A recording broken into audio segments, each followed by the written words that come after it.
I'm really delighted to be talking to Brigitta and Susan about I think it's nothing short of a tour de force, really. Their collected letters of Shirley Hazzard and Elizabeth Harrower. So I've already interviewed Susan, and it's lovely to have you here as well, so now and get the whole picture.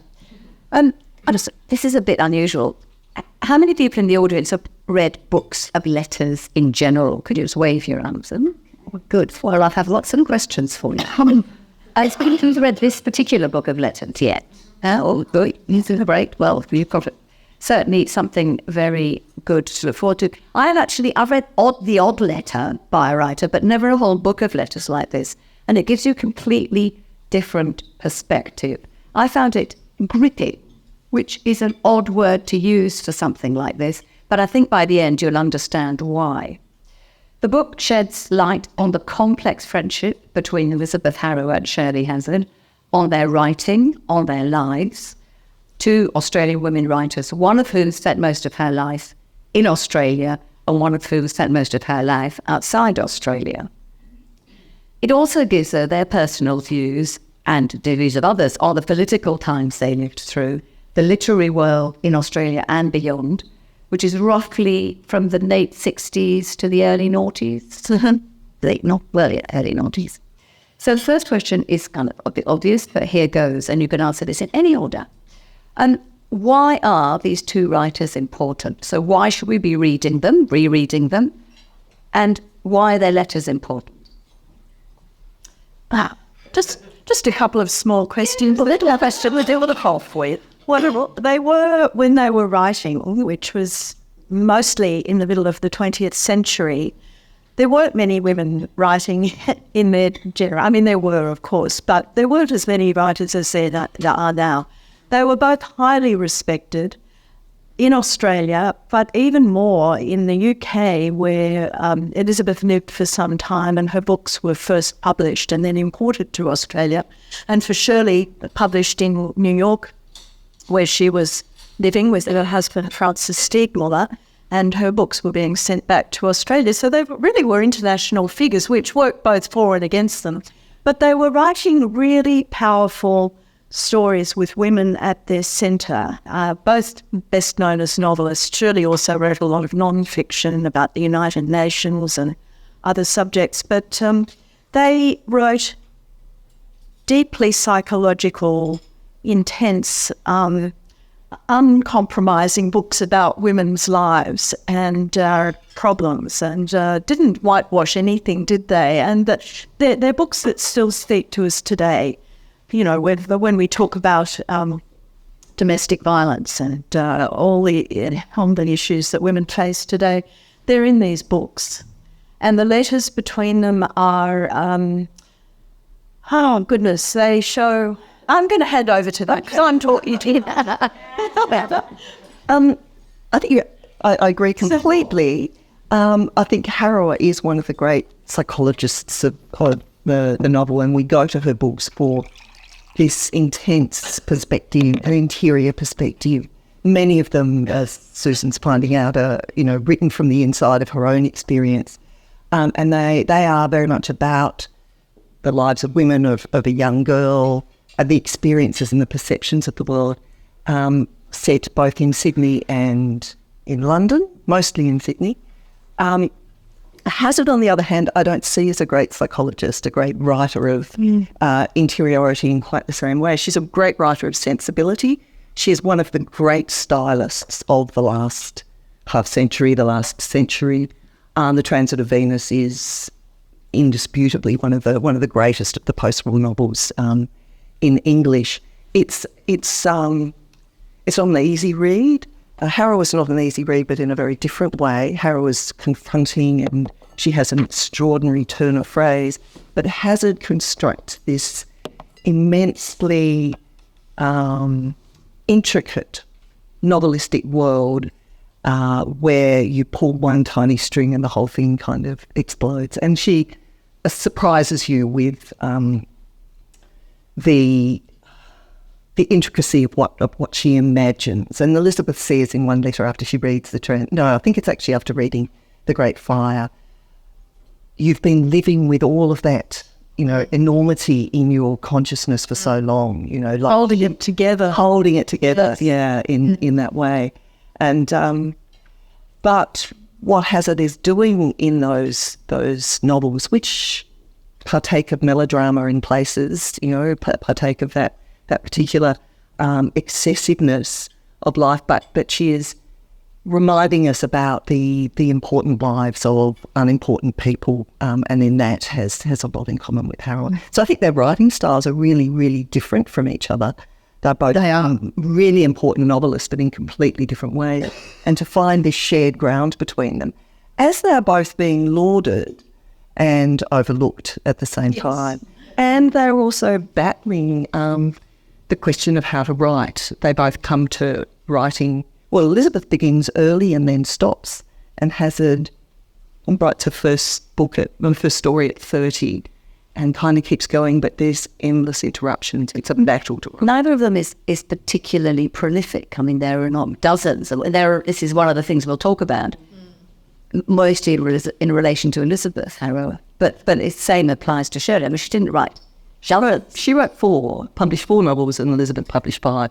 Is that right? Yeah. Gosh, interesting. Elizabeth wrote her books Early. all in a rush, really, in the 1950s when she was living in London and she was liberated from Australia and from her family and any other responsibility, apart from having to earn a living. And then she came back and she wrote another book, and then she really stopped. There's a story about that, but she really petered out. Shirley had so many other interests that her novel writing was interrupted by political work and her marriage, and cultural involvement and travel as well. She begins with short stories, and they're picked up pretty quickly, and then collections are published. And so in the first decade, from 1966 to 1970, so the first half decade, she publishes 2 novels, 2 collections of short stories. She's really firing.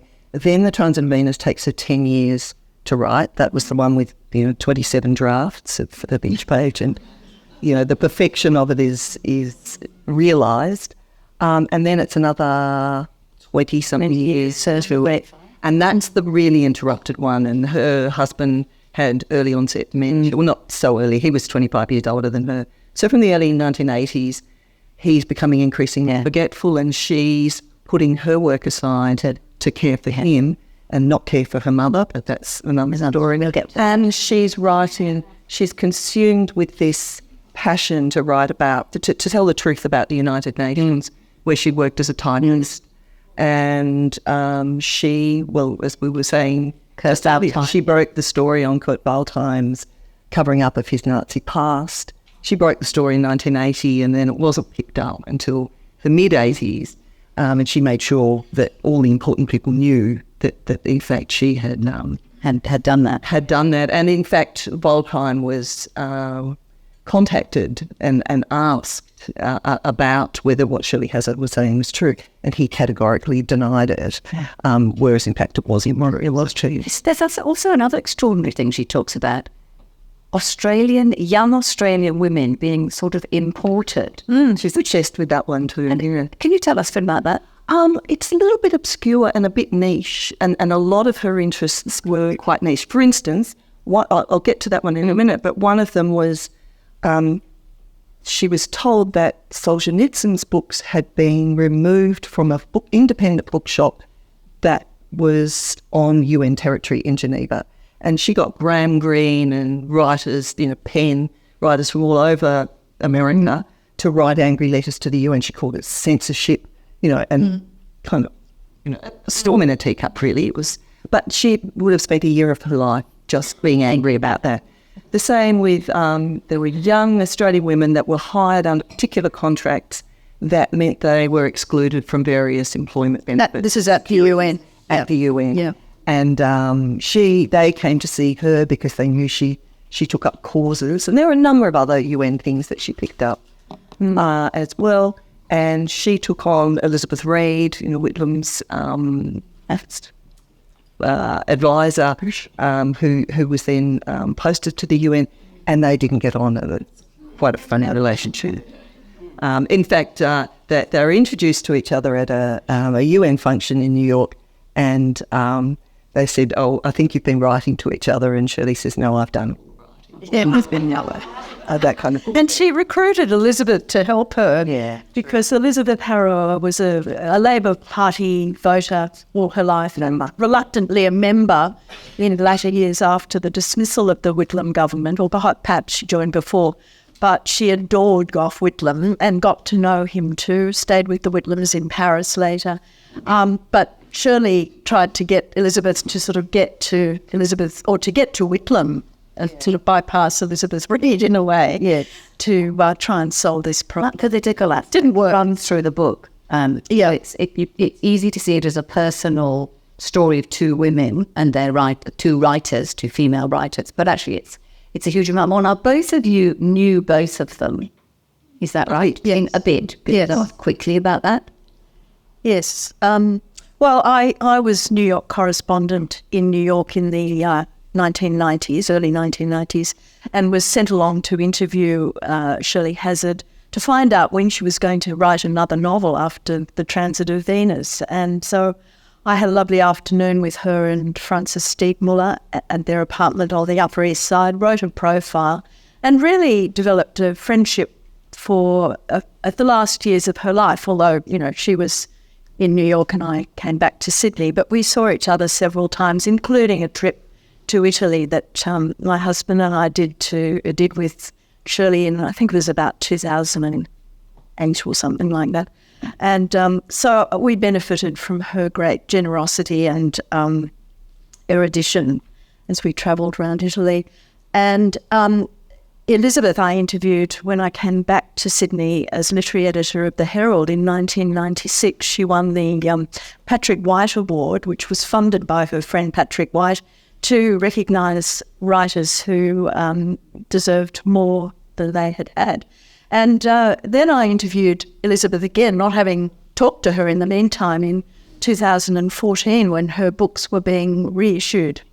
She had this wonderful renaissance in her 80s when Michael Hayward at Text Publishing reissued all her books as classics and brought out one that she'd withdrawn from her publisher back in the 70s. And again, she and I stayed friendly for the last years of her life. And both Shirley and Elizabeth died in the past few years.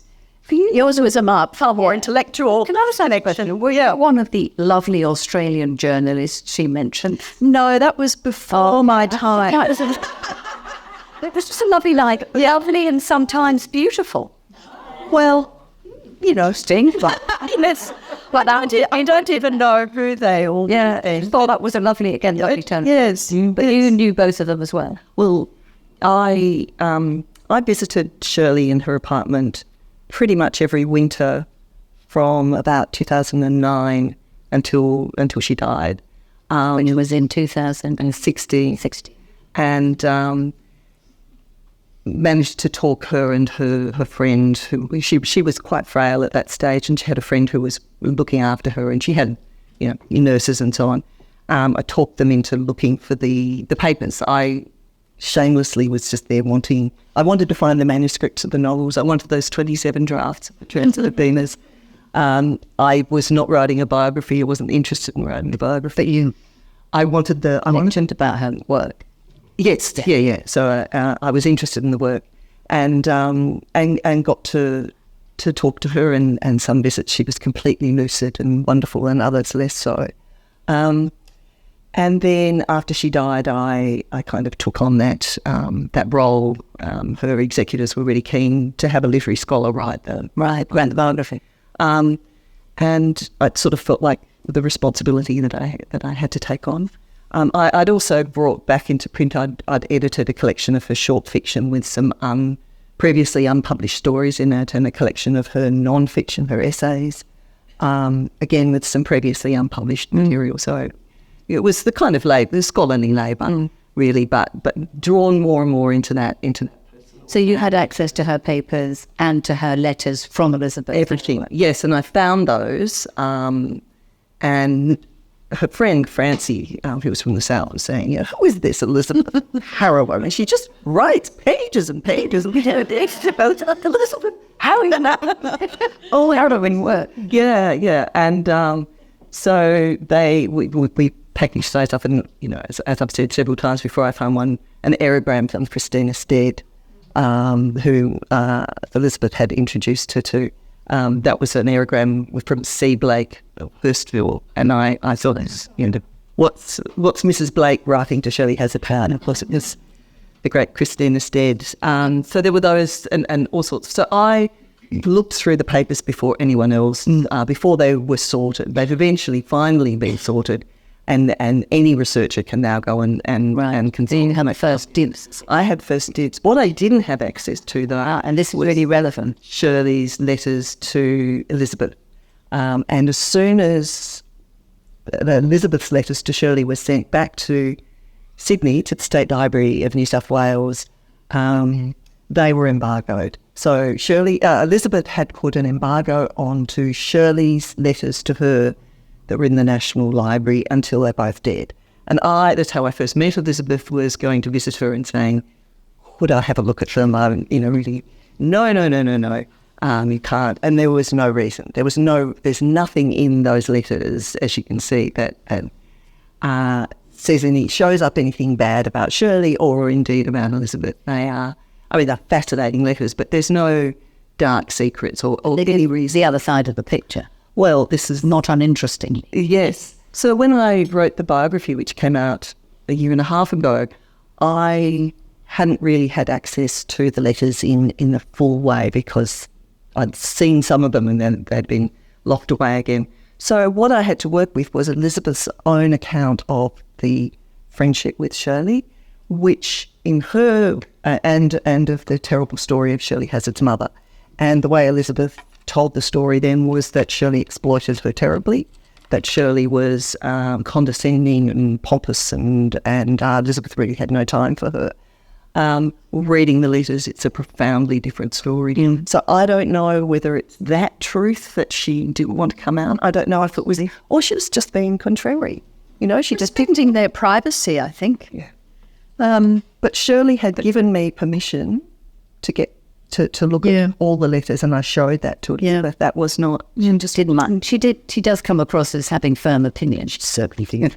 To put it mildly. So how did this book, which you should all have, come about? Well, it did. I was reading Elizabeth's letters to Shirley and thinking, what an extraordinary story this is. And also I didn't, it didn't pass me by that she stopped writing novels about the same time she started writing to Shirley. And that's why I was so ready to believe that story. I knew we needed to have the letters published. I knew it was too big a job for me. And I knew that Susan had a friendship with Elizabeth, had, done really important interviews with both these writers. And I thought it would be really good to have a kind of partnership between the Academy and the, the wider kind of literary world. The media. The media. If you wish, I was thinking, a wider literary set of, skills and expertises and insights. We did come at it quite differently. But I wanted harmoniously. I wanted it to be that kind of book. I wanted to hear about the blood on the card. We'll come to. That's from McNatt's. Could I ask you to read the first letters in the book? So Stone, and maybe give it a bit of context so we know how she came to. We do need to explain. Do you want to tell that story? Yeah. Yes. Well, this friendship between the two women and the letters that were exchanged for 40 years began in 1966 when Elizabeth was living in Sydney, Shirley was in New York and Italy, and Elizabeth was introduced to Kit Hazzard, Shirley's mother, who was living in Potts Point, and the owner of Clay's bookshop, Norma Chapman, thought it would be nice if they met. They got on very well and they did become friends, but it became much more. And Kit went over to New York and stayed with Shirley and Frances soon after that.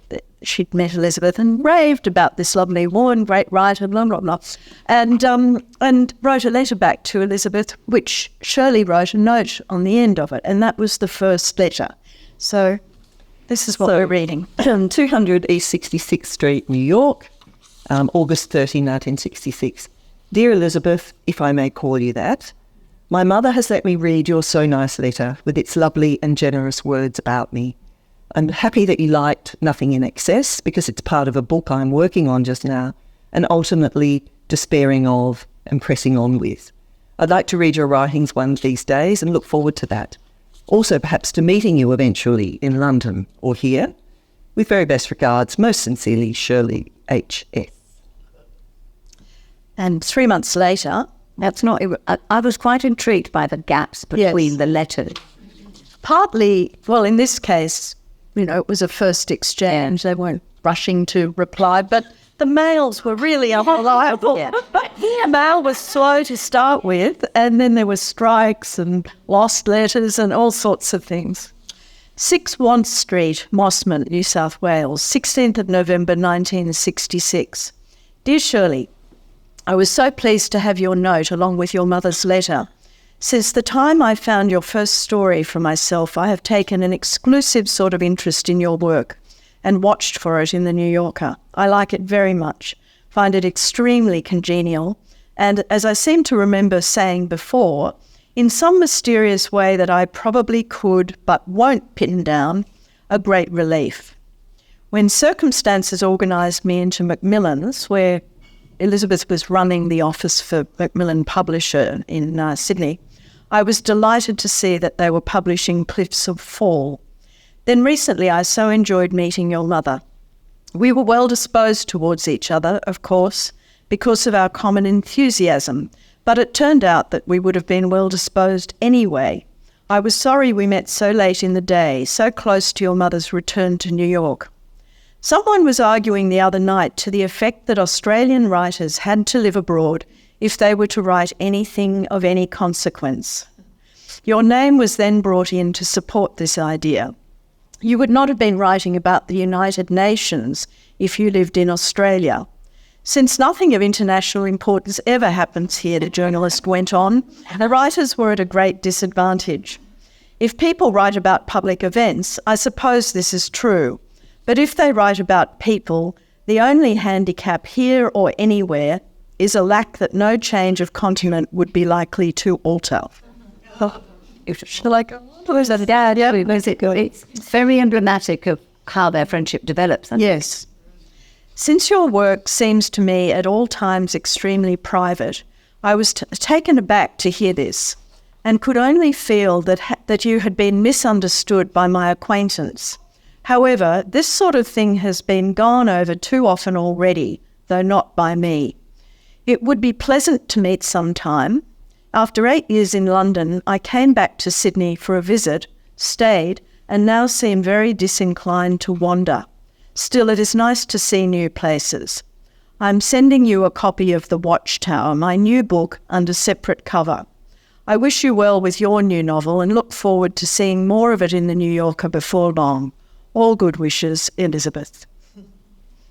Very formal, very proper, but already they've got all these points of connection. So much in common. And she's such a good reader of, they're really good readers of each other. Yes. They're great readers anyway. Yes. But that word, that lovely phrase, I could. Yeah.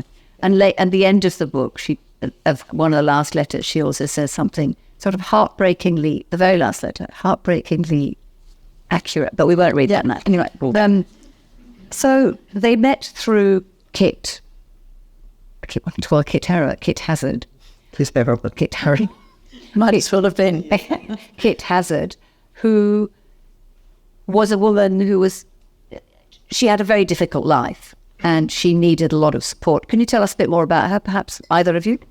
Well, she was diagnosed with manic depressive disorder, bipolar, and thanks to Elizabeth's efforts, was finally medicated for that. When she would take the medication. She wasn't so good at, and what she wanted was the methadone that she'd had before. Treatment. And there are some hilarious and devastating kind of moments in her letters about just wishing she could have those drugs again. And when she was properly medicated, she was her charming, intelligent, naughty, vibrant self. And when she was off the meds, she was chaotic. So if you've read The Transit of Venus, Hazzard says, Dora in The Transit of Venus is a very mild version of my mother. Dora is a very Dickensian kind of, monstrous figure, and she has a lot of those Dickensian moments in the letters. And increasingly, Elizabeth takes on kind of responsibility. It's worth mentioning that Shirley had an older sister who lived in Sydney for most of that time. Extraordinary. And Valerie would not look after the mother. And Shirley's tearing her hair out about that, That's part of the agony of having to ask Elizabeth to do even more things. Is, I had a sister in Sydney, but she won't do anything. So, Susan, what does Elizabeth do? What kind of things does she do? Well, she starts up as company. I think Kit, who was divorced and had lived overseas and didn't really have a strong circle of friends here, was lonely. And she suffered from anxiety and these great dips and rises of mood. So she needed company, and Elizabeth brought a circle of friends into her life. But increasingly she would do things like take her to doctors. She took her to Callan Park after Kit had a collapse over coffee one day in the city, and it went on from there. She would take her to the clinic to meet the wonderful Andrew Robertson, who became her psychiatric nurse and really shared her care for many, many years. And then she would take her to get glasses because Kit could never see. And then she needed a hearing aid because she was terribly deaf and wouldn't admit it. And then there was, Shirley asked, Elizabeth, would you mind filling out the forms for her pension? And, that involved endless visits to the government offices and so on. When she later went into hospital and nursing homes, Elizabeth was buying the required flannelette 90s and labelling things. She did, and then at that point when when Kit moved out of her home, Elizabeth and her cousin Margaret packed up all of Kit's life and belongings and put things into storage. And Shirley's at the other end saying, "Oh, we're so grateful," and she and her husband send money, and they care and they're generous and enormously grateful, but never here. So Elizabeth, I think, gets a bit trapped into it, even though she was a good friend to many people. She was a very kind friend, for example, to the writer Kylie Tennant, who she worked with at Macmillan's and had a long, deep friendship with, but also a very difficult friendship because Kylie had lots of family problems. And Elizabeth got drawn into this situation. She was a single woman, no children, no husband, no close family. She had lots of friends who supported her and vice versa, but no one that people could see she had to be attached to. So she got drawn into other friends' lives. And she does mention that, and she talked, but I don't know. It's a really complex friendship, and who knows what people think. We're not there. We're not them. But do you think she seeks out people who have issues, who are difficult, and will sort of? So her blood is being drawn from her. Yes, there's a sort of vampiric aspect to her friendship. Yes, and she's not the vampire. She's also fascinated by people and psychology. Yeah, absolutely, and it's not in a victim-y kind of way. And I don't believe the sense I get of Elizabeth Harrower from her letters and from her novels and from the few meetings I had with her, Elizabeth Harrower was not going to do something. She didn't want to do it. And to think of her as having been kind of inveigled into this by Shirley, that's not to excuse Shirley Hazzard for a minute. Shirley Hazzard, benefited from that and absolutely went along with it. She's not off the hook. But Elizabeth is nobody's patsy. You did it of her own volition. Absolutely an indomitable woman and no false modesty in any respect. So she was choosing to spend time with these fascinating and troubled and difficult people and kind of lamenting it. And she does say, "I wish my mob would leave me alone a bit more." Yes. I can't remember the words. One thing she does say is, because she would spend a lot of her energy being involved in politics. And the long letters, and we cut a lot out of her long letters about all the rallies she went to, you know, after the sacking of the Whitlam government and so on. And she later says, looking back, I wish I hadn't put so much of myself into politics. And Patrick White is always telling her, don't do it. Don't do it. Don't let the people take your time. And you should be writing. Yes. Yeah, and presumably other people as well. Do we have any letters from Kit? Yes. Or to Kit? Yes. Well, certainly Kit's letters to Elizabeth are with her papers as well. And her letters to Shirley? And I've read Elizabeth burnt Shirley's letters to Kit, apparently at Kit's request, or that's what she'd... so on her list of to-do things as Kit was dying was burn Shirley's letters. Kit's letters... Which guys, a little bit aggressive. I don't know. That is how it seemed to me, seeing that note. Well, Elizabeth burnt or destroyed a lot of her own letters to her mother and and her diaries and so on. Anything she felt was too exposing, I think she just thought, other people don't need to read that. But Kit's letters to Elizabeth, starting from New York and every time she was overseas or going somewhere, they're exuberant. You know, she's always having a wonderful time. And Elizabeth, I can't wait to see you again. You know, she's this large personality. And then they dwindle to very sad little letters at the end. Towards the end.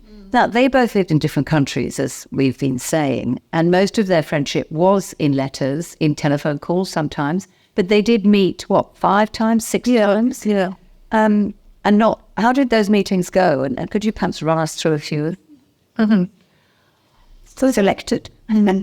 Yeah, they all first met in the UK in 1972. But perhaps you. Oh well, it was, I think, a very happy meeting. That Elizabeth went over to London after her mother died. After she'd withdrawn this novel from her publisher because she wasn't happy with it, and I think she was having a bit of a nervous breakdown herself, possibly, but she certainly needed to get away from all her normal responsibilities. She went to London and she stayed with Sydney and Cynthia Nolan for about 8 months. And they were there some of the time, they were away some of the time. But she really, I think, loved being there. She'd lived in London as a young woman, so it was a return to that life in a way. But she didn't write. She kept saying, I must write while I'm here, but she socialised and she saw London. She had a wonderful time. And Shirley and Frances made a point of travelling to London from New York, especially to see her. I mean, they were always going to Europe and stopping in London, but they made a point of being there. And they met at, I think it was Brown's Hotel for afternoon tea, and had a wonderful time, maybe met again, and travelled down to see their publisher, Alan McLean of Macmillan's, who lived down the coast. And it was a really happy, civilised start to a friendship. And I think it really established the friendship that then led to all the letters. But then the next time, it was in Sydney for a few times after. Yeah, well, 76, Shirley came to the Adelaide Writers' Week and then stopped over in Sydney and had, a rapturous time. I mean, for her it was to be back in Sydney. That was her first trip back since leaving in 1950. And, you know, she was rapturous about the light and all of that. And Elizabeth threw a party that Gough Whitlam came to, and that was all wonderful. And the letters are incredibly warm at that stage. Things started getting tetchy when Shirley got cranky with Patrick White and Murray Bale over a few things. And also Shirley begins complaining quite strongly about what she sees as the rise of nationalism in Australian writing, that Australian writers are kind of very forthrightly writing in an Australian manner, and nationalism is her great sort of she won't have anything to do with it. She's an internationalist. That was her rage with the UN, was that it was not being internationalist enough. So there's this bigger picture kind of political thing, and she's been very critical of Patrick White, who's behaved abominably to Elizabeth, pretty rude and cranky to Shirley. This is after the Transit of Venus, as only Patrick White could be, and really put down the novel. He put down the novel. Thinking he was complimenting her, but really Pretending he putting it was down. complimenting her and they're not. But was also unbearably rude to Elizabeth, who wrote several letters to Shirley talking about how, Elizabeth Riddell and Patrick White and others had been critical. And Shirley really goes to town on all of that. And then you can feel Elizabeth recoiling that Shirley's gone too far, that she's criticised them too much, that she's been too critical of Australia and of Australian writing and all those things. And this is just before the next trip, which is after Kit dies. They say, please let us buy you the trip to Europe. And she doesn't want to go. It's Frances Steegmiller doing most of the organising. I think Shirley thinks wisely she's going to take a bit of a back seat. I think she senses she's upset Elizabeth.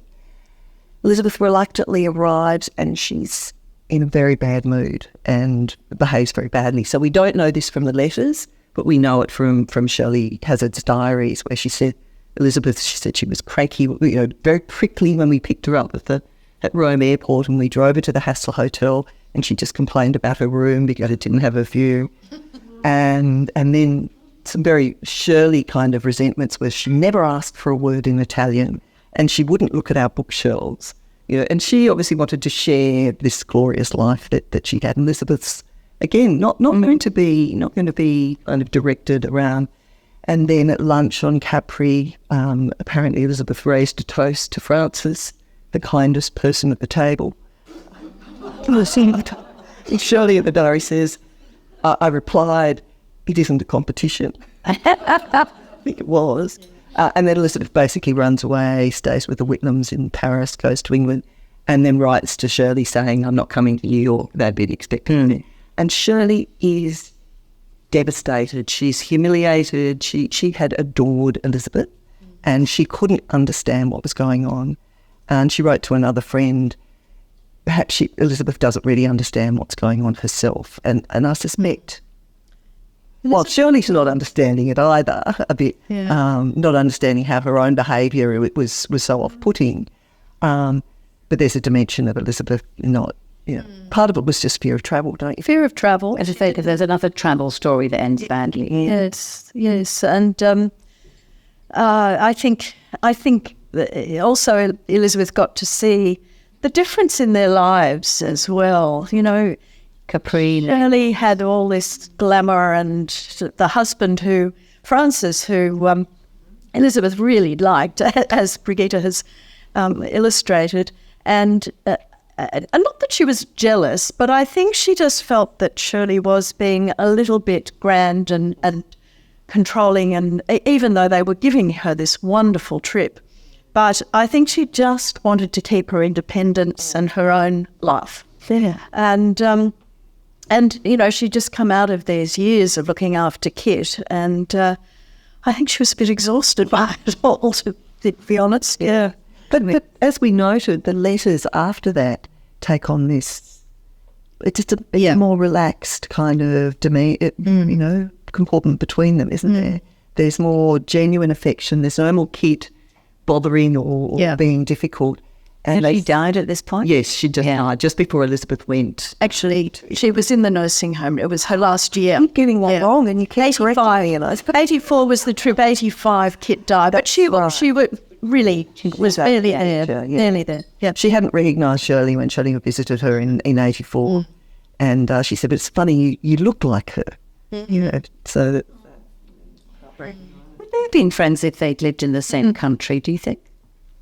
It's an interesting question, isn't it? Or was the fact that one, in Australian-ness or Australian-basedness of Harrower is important to Shirley and vice versa? And I think they were windows to different worlds. I mean, Elizabeth was Shirley's connection back to Australia, which she'd really separated herself from for so long. And Shirley was a wonderful window into the world of culture and politics.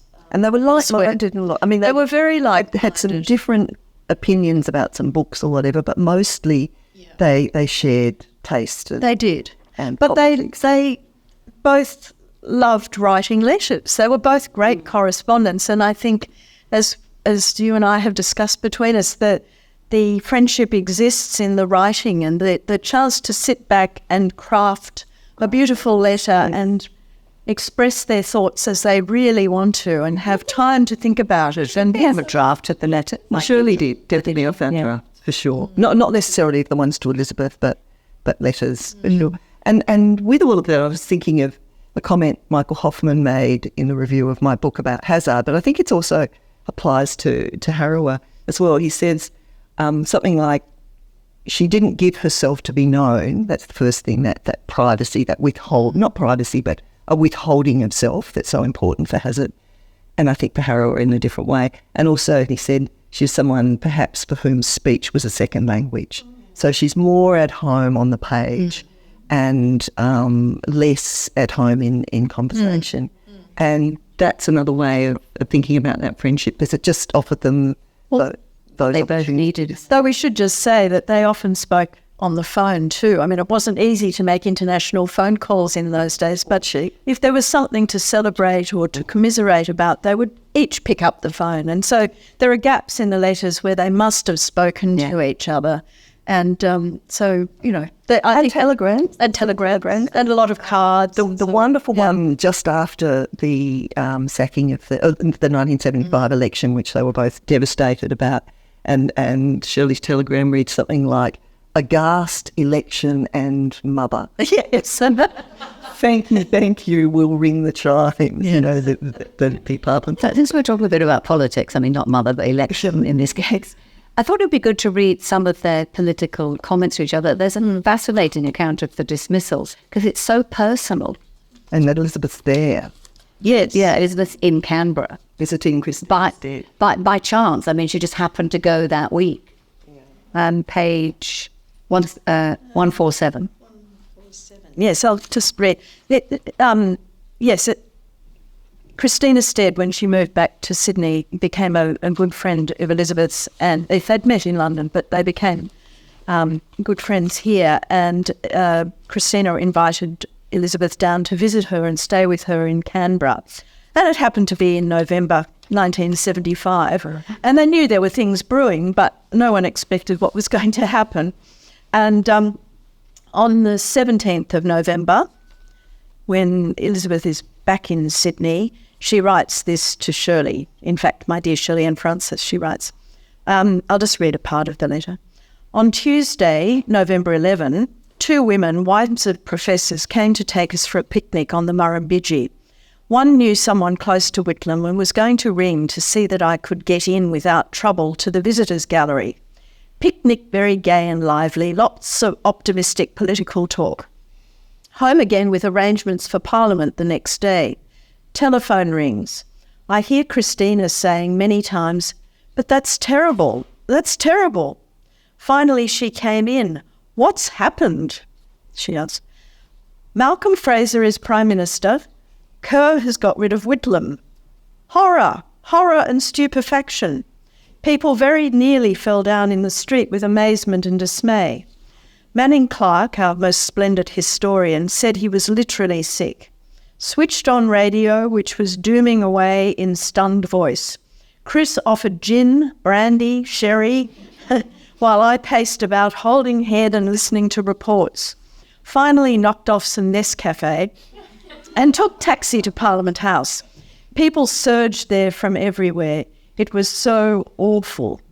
Everyone was outraged. Our votes meant nothing. Moderate reform is not allowed to take place here.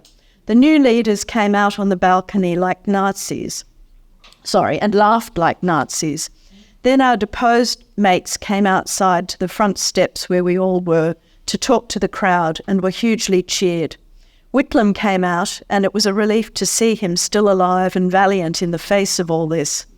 To say that Kerr and Fraser have welded the Labour Party together is an understatement. And she kind of went into a decline after that, as many people did. And she was involved in a lot of demonstrations and rally. And of course, Patrick White became quite a spokesman for the whole Wyndham cause, and Elizabeth sort of became quite politicized with him. It's after this, I think, that she joins the Labour Party. Yes. Sort of reluctantly. Perhaps she wasn't a joiner. She wasn't. She was Was it before? I can't remember. I think it was before the 72 election. Yeah, but she became more active. Completely. And then after the election, so on the 17th of December, Shirley writes back after the courage, dear Elizabeth, aghast election and mother, immense gratitude, telephoning, etc., etc. And so halfway through this next letter after the election, she writes, to election, i.e. life itself. How can you want to hear more, as it will all be what you know and all right-thinking bods have said and felt? Well, it is a theme for another letter. We were immeasurably shocked by a landslide beyond everything else. It vividly recalled Nixon's 1972 landslide, which was in fact worse, electoral details there, by which I mean a deliberate, self-destructive selection by a population of the group that will bring out the worst in them. A conscious rejection of civilising influence and humane considerations. Something that has been very hard for me to realise, brought home to me by Vietnam, is the colossal indifference of people generally to evil.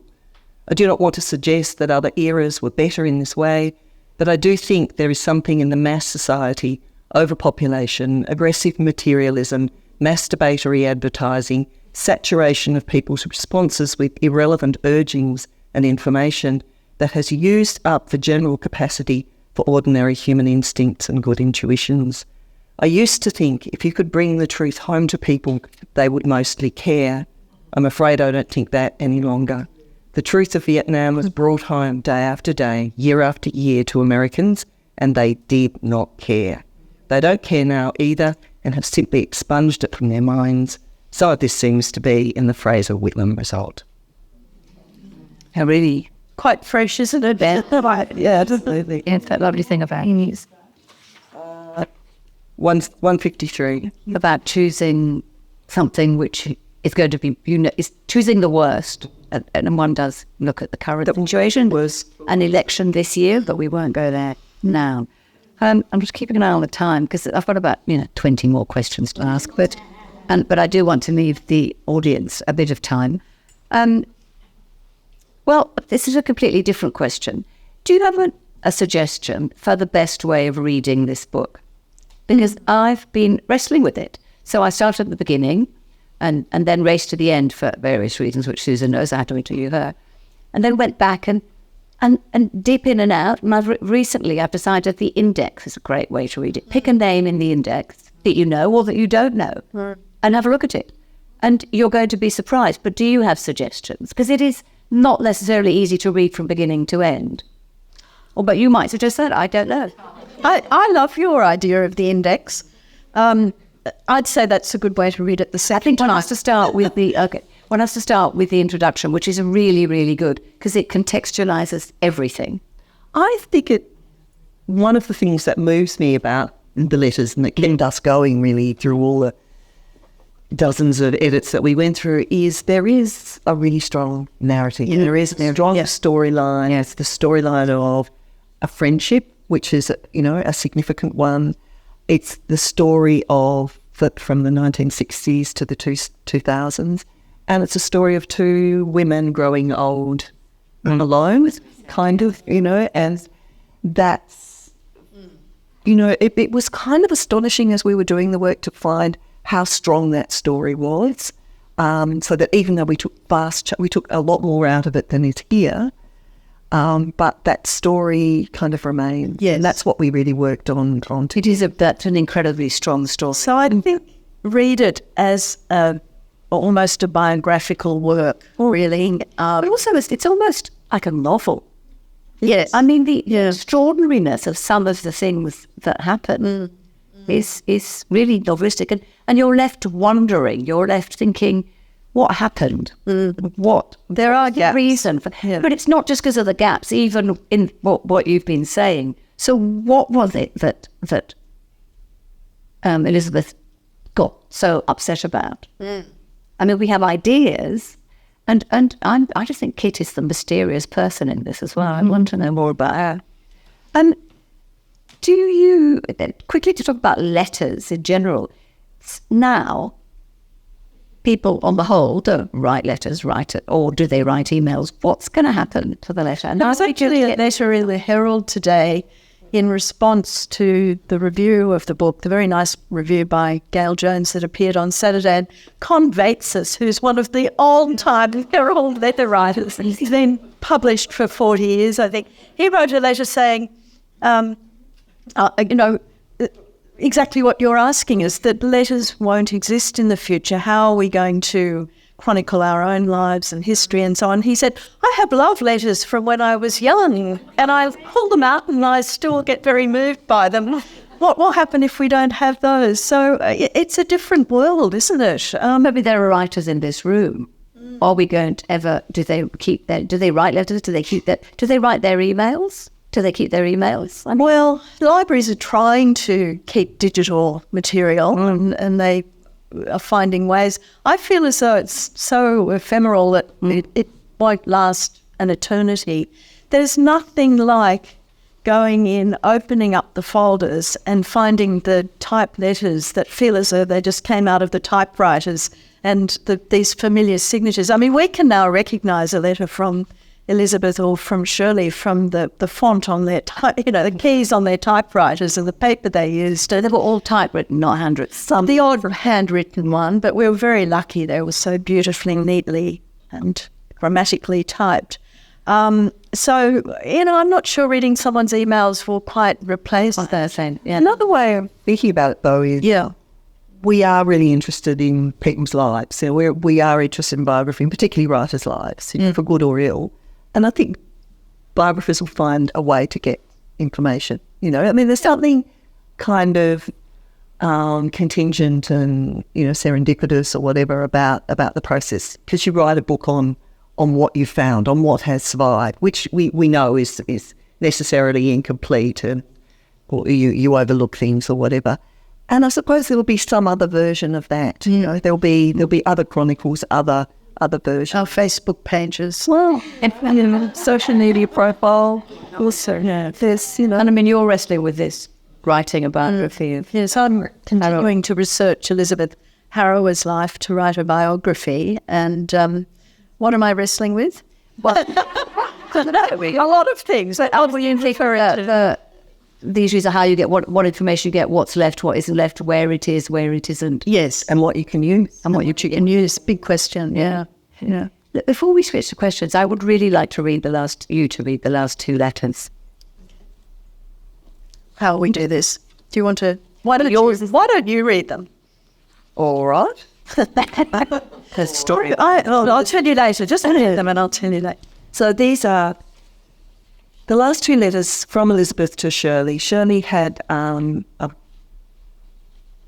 stopped writing really regularly to Elizabeth, or Elizabeth had stopped keeping some of the letters. So this is 2005, and Shirley has just written in June. She's coming to Australia to be feted for the Miles Franklin Award that she won for Great Fire, which also won the US National Book Award. So in the previous letter from her, she's talking about, actually I will read just that little bit. Yeah. Looking out for a favourite book for my Sydney flight, I took down Iris Murdoch's The Sea to reread in midair. What an idiot I am. Of course I looked into it and was hooked all over again.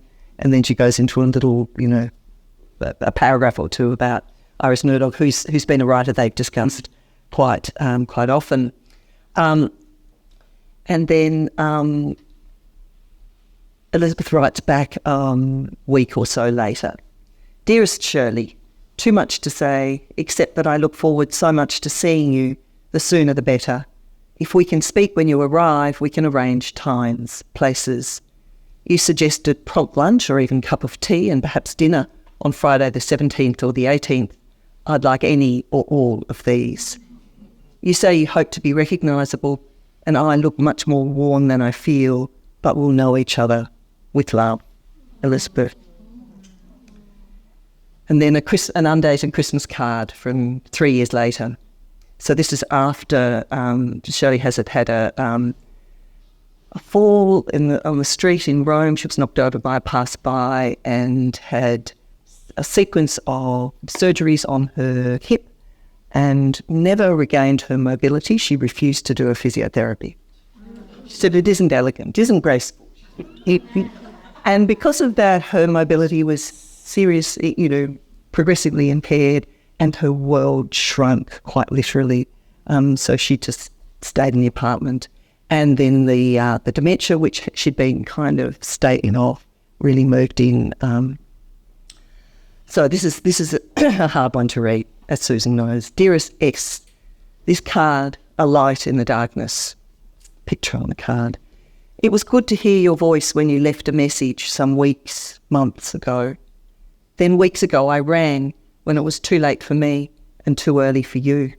You seemed to say, or I seem to remember your saying, that you'd been in bed since January because of trouble with your left leg. But perhaps I was dazed, or am now, because of lack of sleep. Then I told you cousin Margaret will be 93 in January, and you spoke a little of getting on with your work. Not sure where you will be for Christmas. They both hated Christmas. Not sure where you will be for Christmas. You're often in Italy, I know. I hope to stagger through the day and survive. I think of you and Frances, of YM, somewhat differently. That's your mother. Of YM, somewhat differently. The prodigious letters, thoughts exchanged. The girl in your story who often comes to mind, hoping to see things less clearly. With love. That's where it ends.